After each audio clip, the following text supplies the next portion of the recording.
from when I was really young, I can remember seeing the other malevolent protector parts in dreams.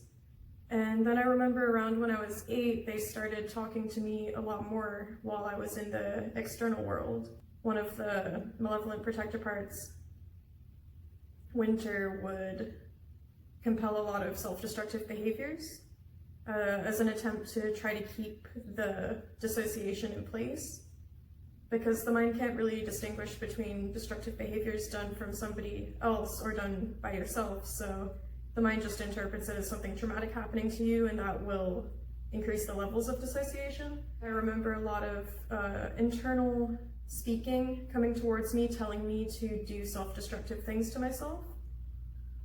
In this malevolent protector part, Winter, I used to think that he was just a monster that lived inside my head and wanted to torture me. I didn't understand that what he was doing was actually functional and actually necessary to keep us all safe.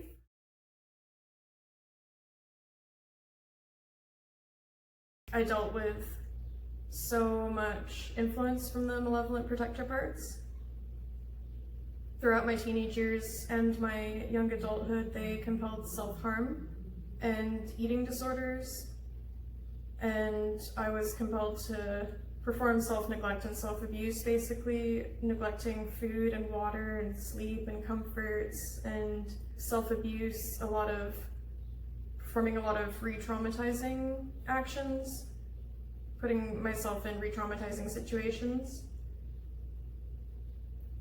And these were all ways for the malevolent protector parts to compel the dissociation to keep us safe, because my psyche had become so fragmented and dissociated at this point in order to protect from the traumatic experiences. And so the malevolent protector parts had to keep doing self-destructive behaviors to keep this disintegration in place. Growing up, he would compel self-destructive behaviors, and I would listen to what he said, believe what he said about me, and act out what he told me to do.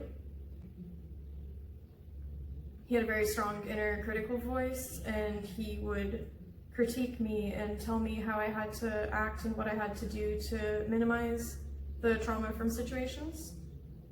And he protected me by keeping me wary of others and just watching in situations, being another set of eyes to be able to be aware of threats, just being another mind to be there and help me be aware of threats and how to mediate them.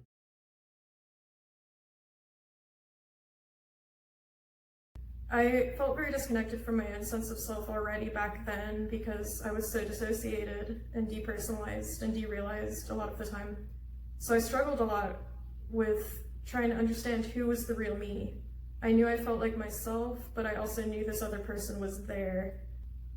And we both were able to interact with the world outside, so it seemed to me that I was split in two, and that there were two people living this one life. I was just really scared of him and really didn't like him, and also didn't know what he was at all. I knew he was inside my head, and so that really confused me, because I would wonder sometimes, is that the real me?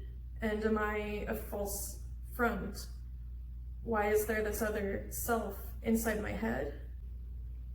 I would say I was still out more of the time, but Winter would come out a lot during traumatic experiences to protect us, both to jump into fight mode if necessary,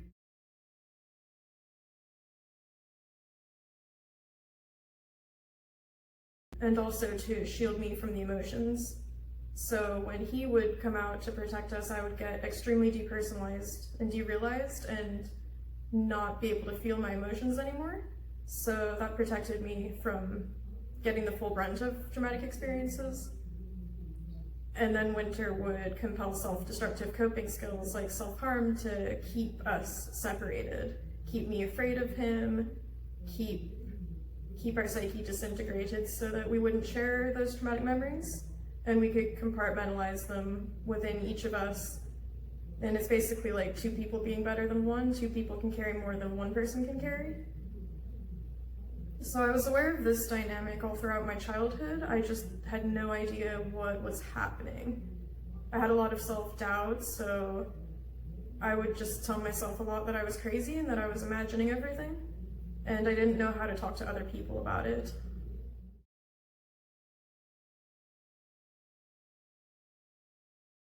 I went through some more traumatic experiences as a teenager, and when I was 15, I became extremely depersonalized and derealized. And Winter ended up living our life outside for about a year at that point. Suddenly I was aware that I felt unreal, and I felt like a ghost, and it felt like there was a wall between me and the world. And I would see Winter living my life, and I would watch him living my life outside, talking and doing things that I wouldn't do, and it was very strange just watching another person basically living in the space that you were before, watching from inside your head as if you're looking at a TV screen. I didn't know what dissociation was at this point still, so I was just very confused. I thought this other person living my life now must be the real me, and I must be fake. That's what I started thinking once I was living inside my head and Winter was living outside for a while. I thought that he was the real me and that I was fake. I was a false front this whole time, and suddenly we were being our real self. This was easy enough for me to imagine because I did feel very disconnected from my own sense of self, so I didn't have a very strong sense of self to attach to, in myself even. So it was easy for me to believe that the other parts were me if I saw them acting outside.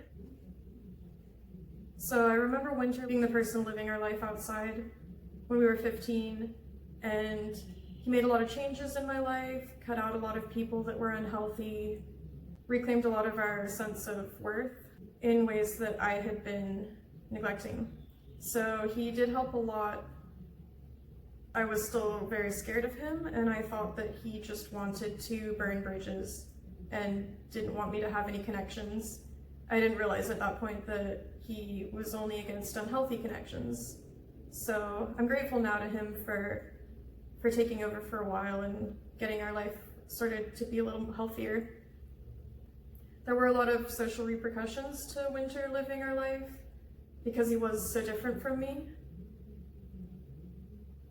Again, it's a different emotional landscape. The different parts all have a different emotional landscape, the way that different people do. So for a while it was to other people as if I had changed and I was suddenly different. And I lost a lot of friends because of that. And that's just a difficult part of having dissociative identity disorder, the reactions of those around you to aspects of it that you can't control. And I'm grateful now to have understanding, supportive people in my life that I can be honest with, and they understand when we are acting differently.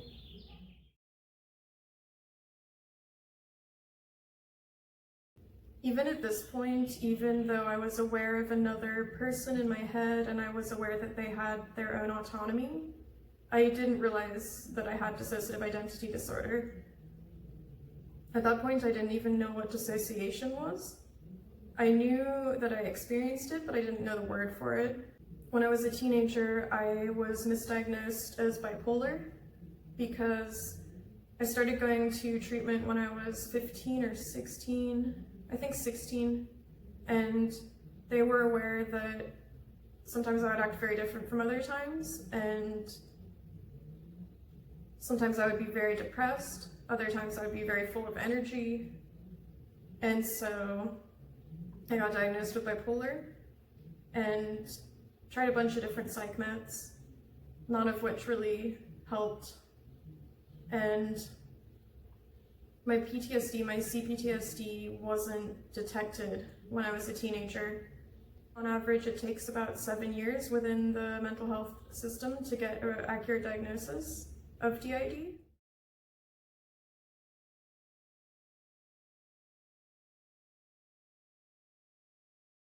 Then when I was 17, around 18, we got to a point where I had to check us into the psych hospital because my protector Winter had decided that suicide was the best option, and I was afraid that he was going to enact that. So I checked us into a psych hospital, and it felt more like choosing to lock somebody up before they could commit the murder. I knew that he wanted to do that, and I had to lock him up to stop it from happening. So when my protector was planning suicide and I checked us into the psych hospital, I split again from who I had been before, in the same way that happened when I was 7. So suddenly at 18, I was a different person from who I had been before. Now I had an inner child self and an inner teenage self split off, living inside, held there, safely dissociated away. And at 18, I was a new person again. I felt very detached from all of the emotions and experiences that I'd had before I was 18 years old. So this was a way for my psyche to disconnect me from the traumas that had happened when I was a child and teenager, and allow me to try to live my life as an adult with a new perspective. And I just kind of went with it. I was very aware of being extremely depersonalized and derealized. I went through that time in my life just feeling no emotions. I felt completely disconnected from my emotions, and I felt like a ghost, or like a zombie, or an empty shell, empty, hollow ghost. I didn't know how to explain this, but I'd gotten to the point where I was used to my sense of self changing and used to feeling unreal. I didn't know how to reach out for support or discuss it with others, and the change seemed to bring a lot of positives to me, so I just kind of accepted it and went with it.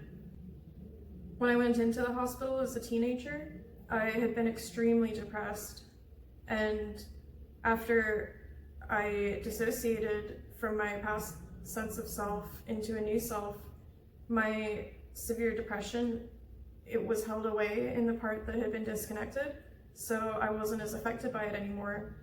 And this made it possible for me to continue living. We got out of the hospital, having gone in for suicidality, and I felt suddenly better. The emotions that had driven me into that place of having to check into the hospital had been dissociated off, and I left the hospital feeling like a new person that wasn't dealing with that anymore. In this way, dissociation was very advantageous when I didn't have a better means of coping, and it kept me alive.